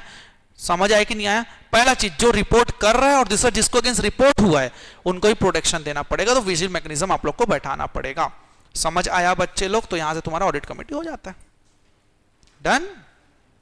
नहीं है? देखो जो सेक्रेटरी ऑडिट है ना बेटा, वो सेक्शन 204 में आप लोग को दिया गया है। कुछ कुछ गिने चुने कंपनियां जिनको सेक्रेटरी ऑडिट कराना पड़ता है, एवरीवन के लिए कंपलसरी नहीं होता। मतलब सबसे पहला कौन? Listed company. लिस्टेड कंपनी, और या तो सर जिनका paid up share capital 50 crore या उससे ज्यादा है, और सर या तो जिसका टर्नओवर 250 करोड़ से ज्यादा है, या तो जिसका बोरोइंग 100 करोड़ से ज्यादा है। फिर से बोलता हूं सर, हर लिस्टेड कंपनी या तो पब्लिक कंपनी से paid up share capital 50 crore या ज्यादा है, टर्नओवर 250 करोड़ या ज्यादा है, और आउटस्टैंडिंग लोन 100 करोड़ से ज्यादा है। इनको बेटा ध्यान समझना, इनके बोर्ड रिपोर्ट में सेक्रेटरी ऑडिट रिपोर्ट को अटैच करना पड़ेगा। वो कौन देगा? Company secretary. Form number MR3 में। फिर से बोलता हूं, ये जो प्रिस्क्राइब कंपनीज है इनको अपने बोर्ड रिपोर्ट में एनेक्स करना पड़ेगा सेक्रेटरियल ऑडिट रिपोर्ट को, समझ आएगी नहीं? और which will be given by a company secretary in form number MR3। भाई समझ आएगी नहीं? ठीक है, बोल दिया गया। ध्यान समझना, ऑडिट होगा भाई तो जितना भी ऑडिट के फंक्शंस है वो ऑडिटर परफॉर्म करेगा भाई। जो जो उसके फंक्शन जो तुम लोग पढ़े हो सेक्शन 139 से लेके जो जो चीज एप्लीकेबल होना चाहिए, मुटेडिस मुटेंडिस वाला यहां भी लगेगा, ठीक है। और पूरा बोर्ड को भाई पूरे मदद करनी पड़ेगी, फैसिलिटी प्रोवाइड करनी पड़ेगी ऑडिट के पर्पस के लिए, समझ आए कि नहीं है? ध्यान समझना, कंपनी की ड्यूटी होगी जितना भी असिस्टेंस है उसको प्रोवाइड करेगा। देखो क्या होता है ना, अब सेबी का रेगुलेशन आता है तुम लोग का LODR का, लिस्टिंग ऑब्लिगेशन डिस्क्लोजर रिक्वायरमेंट में। क्या बोलता है, हर लिस्टेड कंपनी और अनलिस्टेड सब्सिडरी कंपनी को सेक्रेटरी ऑडिट करवाना पड़ेगा। क्या बोलता है सेबी का रेगुलेशन, हर लिस्टेड कंपनी को सेक्रेटरी ऑडिट करवाना है, समझ गया मैं। और subsidiary of unlisted subsidiary of listed company, समझ आएगी ना सर? लिस्टेड कंपनी को सब्सिडरी हो गया सर, उसका भी तुम लोग को ऑडिट करवाना पड़ेगा। और हर लिस्टेड कंपनी को अपना सेक्रेटरी ऑडिट कितने दिन के अंदर सबमिट करना है? 60 days from the financial, sir financial के 60 दिन के अंदर इनको सबमिट करना पड़ेगा। कौन कर सकता है भाई इसको? क्वालिफाइड प्रैक्टिसिंग कंपनी सेक्रेटरी कर सकता है इसको, MR3 होता है एंड सो ऑन। बस इतना है तुम्हारा सेक्रेटरी, और कुछ नहीं है, बस यस और नो, ठीक। अब मेन तुम लोग का बेटा वो है कॉस्ट ऑडिट। देखो जो कॉस्ट ऑडिट होता है ना बेटा, वो तुम्हारे रूल्स में दिया गया है, ठीक है।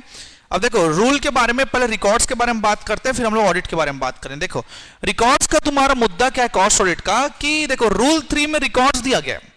मेरा बोलने का मतलब है कि रूल 3 में आप लोगों को रिकॉर्ड्स दिया गया, किनको ये कॉस्ट रिकॉर्ड मेंटेन करना पड़ता है। दो प्रकार के सेक्टर होते हैं भाई, कौन कौन से? एक रेगुलेटेड सेक्टर होता है, एक नॉन रेगुलेटेड सेक्टर होता है। देखो रेगुलेटेड सेक्टर सर जिनका ओवरऑल टर्नओवर कितना 35 करोड़, सर देखते जाओ, जिनका ओवरऑल टर्नओवर 35 करोड़ या उससे ज्यादा है, किसके केस में? सर रेगुलेटेड और नॉन रेगुलेटेड दोनों केस में उनको कॉस्ट रिकॉर्ड बनाना पड़ेगा अपने बुक्स ऑफ अकाउंट के साथ, रूल 3 बोलते हैं। लेकिन सर उसमें MSME नहीं आता मेरा, समझ आएगी नहीं? ठीक। और जिनके ऊपर रूल 3 एप्लीकेबल होता है सर उनके ऊपर रूल 4 भी एप्लीकेबल होगा। लेकिन केसेस क्या क्या चीज है? रूल 4 आप लोग को ये बोलता है कि रेगुलेटेड सेक्टर में अगर आप लोग का ओवरऑल टर्नओवर 50 करोड़ है, कितना आप लोग का ओवरऑल टर्नओवर 50 करोड़ है, या तो इंडिविजुअल का 25 करोड़ है, तो आप लोग के ऊपर रूल 4 एप्लीकेबल होगा। और वही नॉन रेगुलेटेड है तो ओवरऑल आप लोग का 100 करोड़ है और इंडिविजुअली आप लोग का 35 करोड़ है, तो उसके अंदर रूल 4 भी एप्लीकेबल होगा। लेकिन इन सब के केस में अगर आप लोग का एक्सपोर्ट से अगर 75% ज्यादा रेवेन्यू आता है, अगर आप सेल्स से ऑपरेट करें दोनों चीजों से, तो आपके ऊपर ऑडिट अप्लाई नहीं होगा, सिर्फ क्या अप्लाई होगा? कॉस्ट रिकॉर्ड रूल 3 ही अप्लाई होगा। समझ आएगी नहीं आया तुम लोग को एवरीवन? ठीक है सर। इन लोग का फॉर्म होता है, फॉर्म याद है तुम लोग को? देखो फॉर्म होता है बेटा 4 प्रकार के। CRA1 बोलता है कॉस्ट रिकॉर्ड के लिए, CRA2 बोलता है अपॉइंटमेंट के लिए, और कॉस्ट रिपोर्ट के लिए CRA3, और चौथे के लिए सेंट्रल गवर्नमेंट को फाइल करना का। याद है तुम लोग को? ठीक। अब देखते जाओ क्या होता है ना, इसमें भी प्रोविजंस दिए गए हैं कि आप लोग किस तरीके से मेंटेन करोगे कॉस्ट रिकॉर्ड को एंड सो ऑन। ध्यान समझना, मेंटेनेंस ऑफ रिकॉर्ड क्या बोलता है? हर कंपनी को अपने ब्रांच और यूनिट के लिए जो 1 अप्रैल 2014 के बाद उन लोग को CRA1 में कॉस्ट रिकॉर्ड मेंटेन करना पड़ेगा। तो लोगों को पता है कि 12 नंबर के सीरियल नंबर और 24 से लेकर 32 को एग्जेम्पशन दिया गया, कॉफी एंड टी जनरेशन वगैरह, उन लोग को बोला गया कि आप 1 साल बाद अप्लाई करना। समझ आए कि नहीं? आप कॉस्ट रिकॉर्ड को इस तरीके से बनाओगे कि तुम कॉस्ट ऑफ प्रोडक्शन यूनिट के कैलकुलेशन में, cost of operation, cost of sale और मार्जिन का प्रोडक्ट बताओगे। वो हो सकता है मंथली, ईयरली, हाफ ईयरली, जैसे भी बताना चाहो बता सकते हो। समझ आएगी नहीं?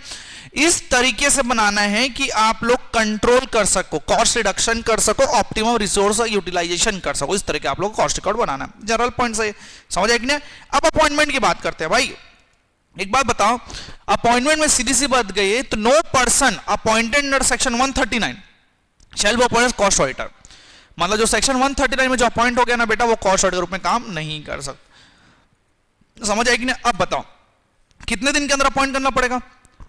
सर जिनका रूल 3 क्रॉस होता है या तो रूल 4 का जिसका लिमिट क्रॉस होता है सर, उनको 180 दिन के अंदर एक कॉस्ट ऑडिटर को अपॉइंट करना पड़ेगा। फिर से बोलता हूं, जो लोग रूल 3 खता का क्लासिफाई कर लेते हैं, लिमिट क्रॉस कर लेते हैं, और रूल 4 का, उनको एक कॉस्ट ऑडिटर अपॉइंट करना पड़ेगा। रूल 3 और रूल 4 दोनों चाहिए मेरे को। समझ आएगी नहीं? तो कॉस्ट ऑडिटर मेरे को अपॉइंट करना पड़ेगा कितने दिन के अंदर?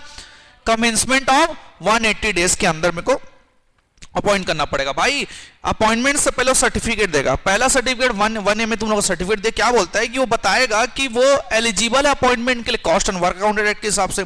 सेक्शन 141 का क्वालिफिकेशन होता है बट डिस्क्वालीफाई नहीं है भाई। वो बताएगा कि अपॉइंटमेंट मेरे लिमिट के अंडर है, कितना लिमिट है 20 का लिमिट के अंडर है भाई। ये बताएगा कि कोई भी लीगल प्रोसीडिंग हम लोग के ऊपर नहीं चल रहा, अगर चल रहा है तो डिस्क्लोज करना पड़ेगा एंड सो ऑन। समझ आएगी नहीं? फिर क्या बोलता है, अगर अपॉइंटमेंट होता है तो हर कंपनी को उस नोटिस फाइल करना पड़ेगा सेंट्रल गवर्नमेंट को कितने दिन के अंदर, 30 दिन के अंदर। देखो अगर बोर्ड ने भाई आप लोग कॉस्ट ऑर्डर अपॉइंट कर दिया तो सेंट्रल गवर्नमेंट को 30 दिन के अंदर आप लोग को अपॉइंटमेंट के बारे में बताना पड़ेगा। समझ आए कि नहीं आया? फॉर्म नंबर अपन CRA 2 में तुम लोग को बताना पड़ेगा, ठीक है सर? ध्यान समझना। अब सर कॉस्ट ऑर्डर ऑफिस कब तक होल्ड करके रखेगा? सर क्लोजर ऑफ 180 डेज और कॉस्ट ऑडिट रिपोर्ट सबमिट कर रहे तक भाई दोनों सबमिट करके जाना पड़ेगा। अब ध्यान समझना, अब अगर कोई कॉस्ट ऑडिटर को तुम रिमूव करना चाहते हो तो तुम रिमूव कर सकते हो, लेकिन कॉस्ट ऑडिटर को अपॉर्चुनिटी ऑफ बीइंग हर्ड देना पड़ेगा भाई, उसका रीजन तुम लोग को राइटिंग में भी प्रोवाइड करना पड़ेगा। समझ आए कि नहीं आए? अब सर अगर आप लोग का अगर कोई रिमूव करते हो तो इट्स अ कैजुअल वैकेंसी, तो कैजुअल होता है तो भाई उसका तुम लोग को क्या करना पड़ेगा, नया अपॉइंट करना पड़ेगा उसको, सेम तुमको CRA 2 में फिर सेंट्रल गवर्नमेंट को बताना पड़ेगा वापस से। समझ गए? फिर क्या बोलता है भाई, अगर ये सब चीज रिमूवल का जो सेक्शन है ना बेटा, वो रेजिग्नेशन के इंटरेस्ट को खत्म नहीं करता, मतलब does not prejudice the rights of the resignation of the cost auditor, वो रिजाइन कर सकता है, उसमें कोई दिक्कत नहीं है। समझ आए कि नहीं? ठीक है सर। अगर कैजुअल वैकेंसी होता है रेजिग्नेशन डेट रिमूवल में, तो बोर्ड ऑफ डायरेक्टर कितने दिन का फिल करेंगे, 30 दिन के अंदर उसको फिल करेंगे, और भाई फिल करने के बाद तुमको सेंट्रल गवर्नमेंट को CRA 2 में बताना पड़ेगा। ठीक है, समझ आए कि नहीं? कॉस्ट स्टेटमेंट एंड एवरीथिंग उसको भाई बोर्ड ऑफ डायरेक्टर अप्रूव करेंगे, जो कॉस्ट ऑडिट देगा, फिर उसके बाद कॉस्ट रिपोर्ट को हम लोग सबमिट करेंगे। समझ आया कि नहीं आया तुम लोग को? ध्यान समझाता हूं मैं शुरू से। देखो कोई भी एंटिटी जिसका रूल 3 और रूल 4 दोनों अगर आप लोग एलिजिबिलिटी क्राइटेरिया फुलफिल करते हो तो आप लोग को प्रैक्टिसिंग कॉस्ट अकाउंटेंट को एक कॉस्ट ऑडिटर रूप में आप लोग को अपॉइंट करना पड़ेगा। समझ आएगी नहीं?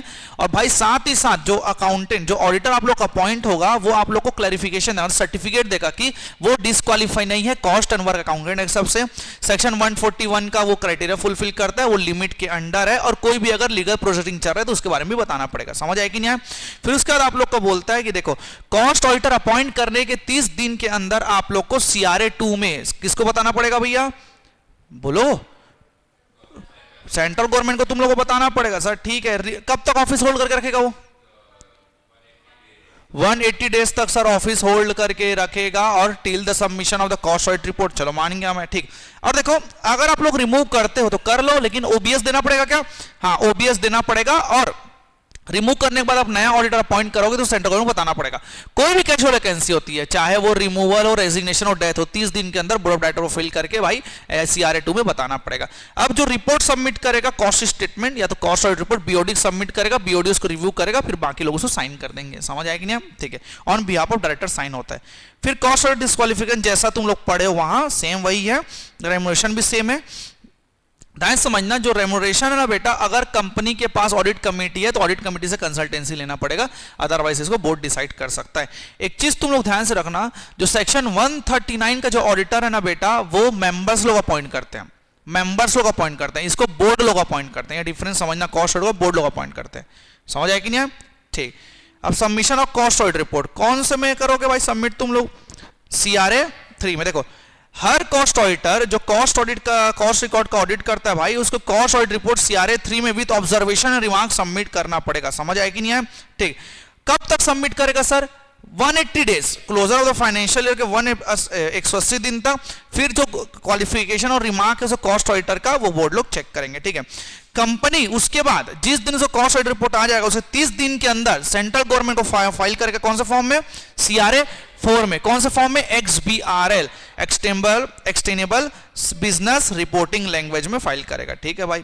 अब ध्यान समझना, अगर कंपनी ने एनुअल जनरल मीटिंग के लिए अगर ध्यान समझना अगर एक्सटेंशन लिया है तो उस केस में उस एक्सटेंडेड डेट में आप फाइल कर सकते हो, क्योंकि जब तक AGM होगा नहीं भाई अडॉप्ट नहीं कर पाओगे आप लोग उस चीज को। ठीक है, डन। अगर सेंट्रल गवर्नमेंट इसके छोड़ के और कुछ अगर क्लैरिफिकेशन चाहता है तो भाई आप लोगों को क्लैरिफिकेशन वो भी देना पड़ेगा, इफ सो रिक्वायर्ड। समझ आ गया? होगा भाई खत्म। पेनाल्टी प्रोविजन लगता है 25,000 से 5 लाख और 10,000 से 1 लाख। समझ आ गया? ठीक, डन। कॉस्ट ऑडिट आगे बढ़े, सेक्रेटरी भी खत्म। ठीक, चलो थोड़ा सा बात करते हैं वाउचिंग और वेरिफिकेशन से पहले। अगर तुम लोग कल के डेट में अगर ऑडिट करते हो रेवेन्यू एक्सपेंस या तो एसेट्स एंड लायबिलिटी का, तुमको मैं कुछ चीज सिखाया था। देखो रेवेन्यू और एक्सपेंस और प्रॉफिट एंड लॉस का आइटम में करोगे तुम्हारे 5 स्टेप में आएंगे। पहला ऑकरेंस, दूसरा कंप्लीटनेस, तीसरा कट ऑफ, चौथा मेजरमेंट, पांचवा प्रेजेंटेशन डिस्क्लोजर। फिर से बोलते हैं, पहला ऑकरेंस, दूसरा कंप्लीटनेस, तीसरा कट ऑफ, चौथा मेजरमेंट, पांचवा प्रेजेंटेशन डिस्क्लोजर के नाम से आएगा। फिर अगर आप एसेट का लायबिलिटी करते हो, existence, rights and obligation, cut off, completeness, value and presentation disclosure. इसको भाई याद करना है तुम लोग को, कुछ भी आएगा तो इसके पॉइंट पे तुम लोग अंदर के टर्म्स लिखने पड़ेंगे। समझ आए कि नहीं आए? ठीक। अब डायरेक्ट हम लोग आते हैं बेटा तुम्हारे डिविडेंड में, सेक्शन 123।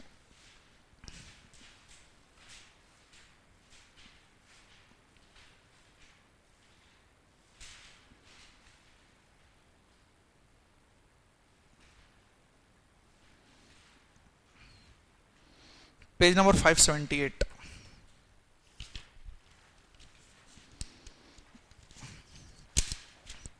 चलो बताओ डिविडेंड क्या होता है। Sir dividend which is a part of profit which is paid to the share holder. Then समझना सेक्शन 123 के बारे में क्या क्या बोला। देखो, कोई भी डिविडेंड कंपनी पेड और डिक्लेयर नहीं कर सकता sir other than profit after depreciation, मतलब पिछले साल का डेप्रिसिएशन चार्ज करके सर, या तो कोई पैसा सर सेंट्रल गवर्नमेंट या स्टेट गवर्नमेंट प्रोवाइड करे। नोट्स खोलो सबके सब, एवरीवन नोट्स में लिखा है इस चीज, ध्यान समझना। सोर्स ऑफ डिविडेंड में यह बोला गया कि कोई भी कंपनी अगर डिविडेंड बांटना चाहती है ना डिक्लेयर करना चाहती है तो कहां से करेगी? सबसे पहले प्रॉफिट मतलब रिजर्व से करेगी। वो भी प्रॉफिट आफ्टर डेप्रिसिएशन, भाई पूरे लॉसेस को काट के आप लोगों को देना है, और या तो सेंट्रल गवर्नमेंट स्टेट गवर्नमेंट कुछ पैसा दे दिया तो ठीक है। अगर आप लोग को ध्यान समझना, अगर डिक्लेयर करना है तो उससे पहले कुछ परसेंटेज तुमको रिजर्व में ट्रांसफर करना पड़ेगा। याद है प्रपोज डिविडेंड एक ट्रांसफर होता है तुम लोग का, एप्रोप्रिएट परसेंट ट्रांसफर करना पड़ेगा। अब देखो, एक्यूमुलेटेड प्रॉफिट में तुम लोग पे कर सकते हैं। समझना, अगर कल के डेट पे मेरे पास उस साल प्रॉफिट नहीं है, मेरे को डिविडेंड देना है, दे सकते हो, कोई दिक्कत नहीं। लेकिन ध्यान समझना, तुम लोग को यह चीज ध्यान रखना है कि पुराने 3 सालों में लेके उससे ज्यादा आप लोग का रेट नहीं होना चाहिए। ध्यान समझना, इसमें क्या बोलता है, rate of dividend shall not exceed average of the immediately preceding 3 years. पिछले 3 साल में डिविडेंड दिए हो उस केस में 3 साल का एवरेज लोगे। अगर 3 साल में डिविडेंड नहीं दिया तो ये एप्लीकेबल नहीं होगा, आप कौन भी रेट से दे सकते हो। समझ आए कि नहीं? ध्यान समझना, डिविडेंड कभी 1/10 of paid out share capital free से ज्यादा नहीं होना चाहिए। और अगर आपके पास भाई पुराना लॉसेस, अगर पुराना प्रॉफिट है ना, तो इस साल के लॉस को पहले राइट ऑफ करोगे, पहले, उसके बाद तुम डिविडेंड डिक्लेयर कर पाओगे। समझ आए कि नहीं? और रिजर्व का बैलेंस भाई विड्रॉवल के बाद 15% of the paid up share capital से कम नहीं होना चाहिए। चलो वापस से फिर से बताओ, ध्यान समझना, अगर कोई भी कंपनी को डिविडेंड बांटना है जब उनके पास प्रॉफिट नहीं है उस साल, बांट सकता है। किससे बांटेगा? एक्यूमुलेटेड प्रॉफिट से। भाई एक्यूमुलेटेड प्रॉफिट से बांटने के लिए भाई ट्रांसफर तो करना ही पड़ेगा रिजर्व में। लेकिन ध्यान समझना, रेट ऑफ डिविडेंड भाई 3 साल जो डिविडेंड दे उससे ज्यादा नहीं बांट सकते तुम लोग। दूसरा क्या बोलता है, 1/10 से ज्यादा नहीं होना चाहिए। किस चीज का? पेड अप कैपिटल और फ्री रिजर्व का। सर सेट ऑफ लॉस करोगे उसी के बाद डिविडेंड देंगे, उससे पहले आप नहीं दे सकते। ठीक है। बैलेंस भाई विड्रॉ करने के बाद 15% और पेड अप शेयर कैपिटल से कम नहीं होना चाहिए। जैसे कि मेरा 10 करोड़ का पेड अप शेयर कैपिटल है तो भाई ये समझ लो 1.5 करोड़ तो मेरा रिजर्व होने ही चाहिए। समझ आए कि नहीं? ठीक। कोई भी डिविडेंड भाई फ्री रिजर्व के छोड़ किसी और से डिक्लेयर नहीं हो सकता। किससे होगा? Free reserve. फ्री रिजर्व का डेफिनेशन समझते हो ना, which is available to distribution of dividend बोलते हैं। समझ आ गया? ठीक है। कोई भी कंपनी डिविडेंड डिक्लेयर नहीं करेगी भाई जब तक वो अपने लॉसेस, कैरी फॉरवर्ड लॉसेस और भाई डेप्रिसिएशन को प्रोवाइड ना कर दे। और भाई once declare can not be withdraw ना। डिक्लेयर मतलब declare by the general meeting, approve by general meeting. ये लोग प्रपोज करेंगे दूसरी चीज है, अगर वो लोग डिक्लेयर कर दिए और उसके बाद अगर विड्रॉ कर नहीं चल पाएगा। ठीक है। अब देखो, फिर आता है तुम लोग का इंटरिम के बारे में। देखो, इंटरिम डिविडेंड मतलब सर जो साल के बीच में दिया जाता है। इसमें क्या होता है, बीओडी डिक्लेयर कर सकता है बेटा एनुअल जनरल मीटिंग से पहले क्वार्टर तक के प्रॉफिट का, टिल क्वार्टर तक का जो प्रॉफिट है डिविडेंड वो डिक्लेयर कर, कोई दिक्कत नहीं। लेकिन ध्यान समझना, अगर करंट है, करंट क्वार्टर में अगर लॉस है ना बेटा, तो तुम लोग पिछले 3 क्वार्टर के एवरेज लोगे। समझ आए कि नहीं? उससे ज्यादा आप लोग नहीं ले सकते। फिर डिविडेंड पेमेंट का कुछ प्रोसीजर होता है, थोड़ा ध्यान समझना। देखो, अगर आप लोग को डिविडेंड पेमेंट करना है भाई तो आप लोग को पैसे को 5 दिन के अंदर कहां डिपॉजिट करना पड़ेगा? शेड्यूल्ड कमर्शियल बैंक, मतलब शेड्यूल्ड कमर्शियल बैंक में 5 दिन के अंदर आप लोग को पैसे को डिपॉजिट करना पड़ेगा। पैसा सिर्फ किसी को जाएगा? रजिस्टर्ड शेयर होल्डर के नाम पे जाएगा। चेक्स दे सकते हो, warrant, electronic mode, cash not allowed. समझ आए कि नहीं? अब देखो, रेस्ट्रिक्शन ऑफ डिक्लेरेशन डिविडेंड, अगर आप लोग सेक्शन 73 और 74 का उल्लंघन करते हो, एक डिपॉजिट का है और एक्सेप्टेंस ऑफ डिपॉजिट का है, अगर आप नहीं करते मतलब इसका उल्लंघन करते हो तो भाई उस केस में तुमको डिविडेंड देने नहीं मिलेगा। ठीक है। अब अनपेड डिविडेंड केस सेक्शन 124 आता है। 123 समझ आ गया। देखो 124 क्या बोलता है, अगर कंपनी ने डिविडेंड डिक्लेयर किया और 30 दिन के अंदर डिविडेंड नहीं पे कर पाता तो एक्सपायरी ऑफ द 30 डेज के 7 दिन के अंदर उनको एक अनपेड बैंक अकाउंट खोलना पड़ेगा, अनपेड डिविडेंड अकाउंट। कौन सा बैंक में? शेड्यूल बैंक में। ध्यान समझना, उसके 90 दिन के अंदर उनको एक स्टेटमेंट बनाना पड़ेगा कि किनका किनका पैसा हम नहीं दे पाए हैं और उसको वेबसाइट में प्लेस करना है। समझ आएगी नहीं? और अगर ट्रांसफर नहीं कर पाता तो 12% के रेट से ब्याज लगने वाला है भाई तुम लोग को। समझ आएगा नहीं? ठीक। और पर्सन उसमें क्लेम कर सकता है, कोई दिक्कत नहीं। लेकिन अनपेड डिविडेंड और अनपेड अकाउंट अगर 7 साल तक हो गए, कहां ट्रांसफर हो जाएगा? Investor education and protection fund में तुम्हारा ट्रांसफर हो जाएगा। कोई पर्सन चाहे तो आगे जाके उसको क्लेम कर सकता है, कोई दिक्कत नहीं है भाई उसमें। समझ आया कि नहीं आया तुम लोग को? ठीक। अब इसको ध्यान से समझना कि नो ऑफेंस, कोई भी ऑफेंस नहीं है अगर where dividend could not pay by the reason of operation of law, मतलब लॉ ने मना कर दिया भाई कि तुम डिविडेंड नहीं दे सकते। जैसे कि 73 और 74 के हिसाब से क्लियरली अगर आपने उल्लंघन किया तो नहीं दे सकते। शेयर होल्डर में ऊपर केस कर रहे हैं कि आप पैसा कमा रहे हो, डिविडेंड नहीं दे रहे हो, भाई लॉ ही मना करके रखा है, मैं क्या कर सकता हूं? ठीक है। फिर where a shoulder has given, sorry, share holder has given direction to the company regarding the payment dividend and those direction cannot be compelled, the same has been communicated to him। मतलब भाई बोल दिया लेकिन हम direction को follow नहीं कर सकते किसी कारण से।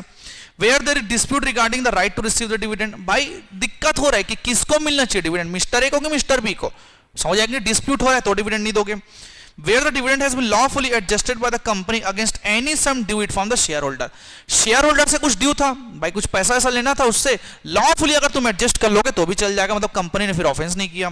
फिर where for any other reason the failure to pay dividend or post that warrant within the period under this section was not due any default part of the company। ध्यान समझना, अगर आप लोग कोई और कारण से अगर डिविडेंड देते हो जो इस सेक्शन के हिसाब से गलत नहीं है तो उस केस में कोई भी ऑफेंस नहीं करेगा कंपनी। समझ आया कि नहीं है?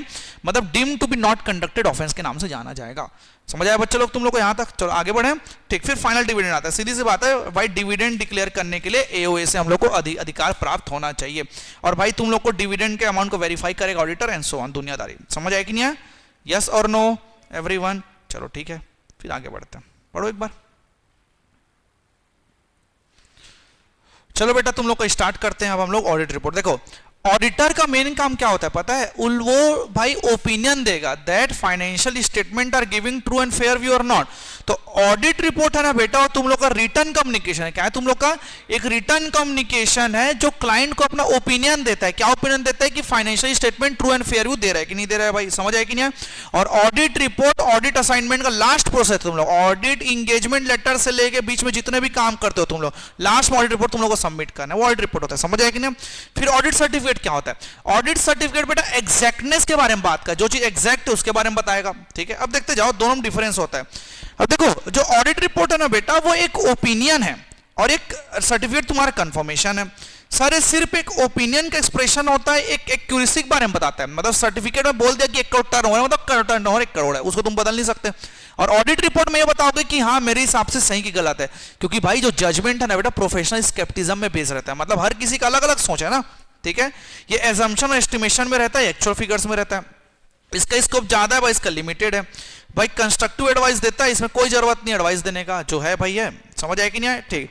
अब ध्यान समझना, ऑडिट रिपोर्ट में गारंटी तुम नहीं दे सकते कि भाई सब चीज सही है कि नहीं, क्योंकि ओपिनियन है। लेकिन ऑडिट सर्टिफिकेट में भाई गारंटी देना पड़ेगा सब चीज सही है। अगर कल के डेट में कुछ अगर गलत भी हो जाता है ना, तो जब तक ऑडिटर आप लोग का नेग्लिजेंस नहीं करता उसकी लायबिलिटी नहीं आएगी, लेकिन सर्टिफिकेट में भाई लायबिलिटी आएगी तुम लोग का। समझ आएगी ना? इसके लिए अलग से फॉर्मेट होता है प्रिस्क्राइब, ऑडिट रिपोर्ट के लिए उसके लिए कोई फॉर्मेट नहीं होता है। सो समझ आ गया? ठीक। अब कैरेक्टरिस्टिक क्या होता है बताओ? सर सिंपल होना चाहिए भाई, इजी टू अंडरस्टैंड होना चाहिए, क्लियर होना चाहिए, ब्रेविटी होना चाहिए, मतलब ब्रीफ होना चाहिए, फर्मनेस होना चाहिए, ऑब्जेक्टिविटी, डिस्क्लोजर, इंपार्शियलिटी, इंफॉर्मेशन, टाइमलीनेस, ये सब चीज तुम लोग को होना चाहिए। समझ आएगी नहीं? ठीक, ये नॉर्मल चीज है। फिर ऑडिट रिपोर्ट कंटेंट 3 जगह से आता है। एक कंपनीज एक्ट के सेक्शन 143, फिर स्टैंडर्ड ऑफ ऑडिटिंग कौन सा 700 रिवाइज, फिर कारो 2020 से आता है। अब ध्यान समझना, हम लोग 143 पढ़ चुके हैं सर। हम लोग पढ़ते हैं आप लोग का SS 700। देखो सर SS 700 का कहानी था, क्या शॉर्टकट याद करवाया था मैं तुम लोग को? 7 ड्रॉप का जीके बेसिस। चलो बात करते हैं सर। S मतलब सिग्नेचर, A मतलब एड्रेसी, A मतलब ऑडिटर ओपिनियन, T मतलब टाइटल, D मतलब डेट, R मतलब रिस्पॉन्सिबिलिटी, O मतलब अदर रिस्पॉन्सिबिलिटी, P मतलब प्लेस, ठीक है। जी मतलब गोइंग कंसर्न, के मतलब ऑडिट मैटर और बेसिस ऑफ ओपिनियन। ये चीज तो तुम्हारे ऐसे 700 में दिया गया, समझ आया? और कुछ दिक्कत है यहां तक? देख चलो फिर आगे बढ़ते हैं। फिर उसके बाद सर तुम्हारा क्या आता है? कारो आता है भाई। कारो, एक बात बताओ कारो मैटर से बाद में बात करेंगे। बताओ कारो किन के ऊपर एप्लीकेबल होता है भाई? सर इसका एक केस है, समझते हैं। देखो भाई कारो का जो कंटेंट है ऑन आफ्टर 2021 के बाद ना सेक्शन 143 के हिसाब से आपको कंप्लीट करना पड़ेगा। एलिजिबल कंपनी क्या होता है? हर कंपनी और फॉरेन कंपनी के ऊपर एप्लीकेबल होगा, समझ आया कि नहीं है? हर कंपनी इंक्लूडिंग फॉरेन कंपनी को एप्लीकेबल होगा, लेकिन किसके ऊपर एप्लीकेबल नहीं होता भाई? एक तो तुम लोग का होता है, वो होता है सर बैंकिंग कंपनी। क्या होता है आप लोग का? एक बैंकिंग कंपनी होता है, इंश्योरेंस सेक्शन 8, ओपीसी और स्मॉल कंपनी।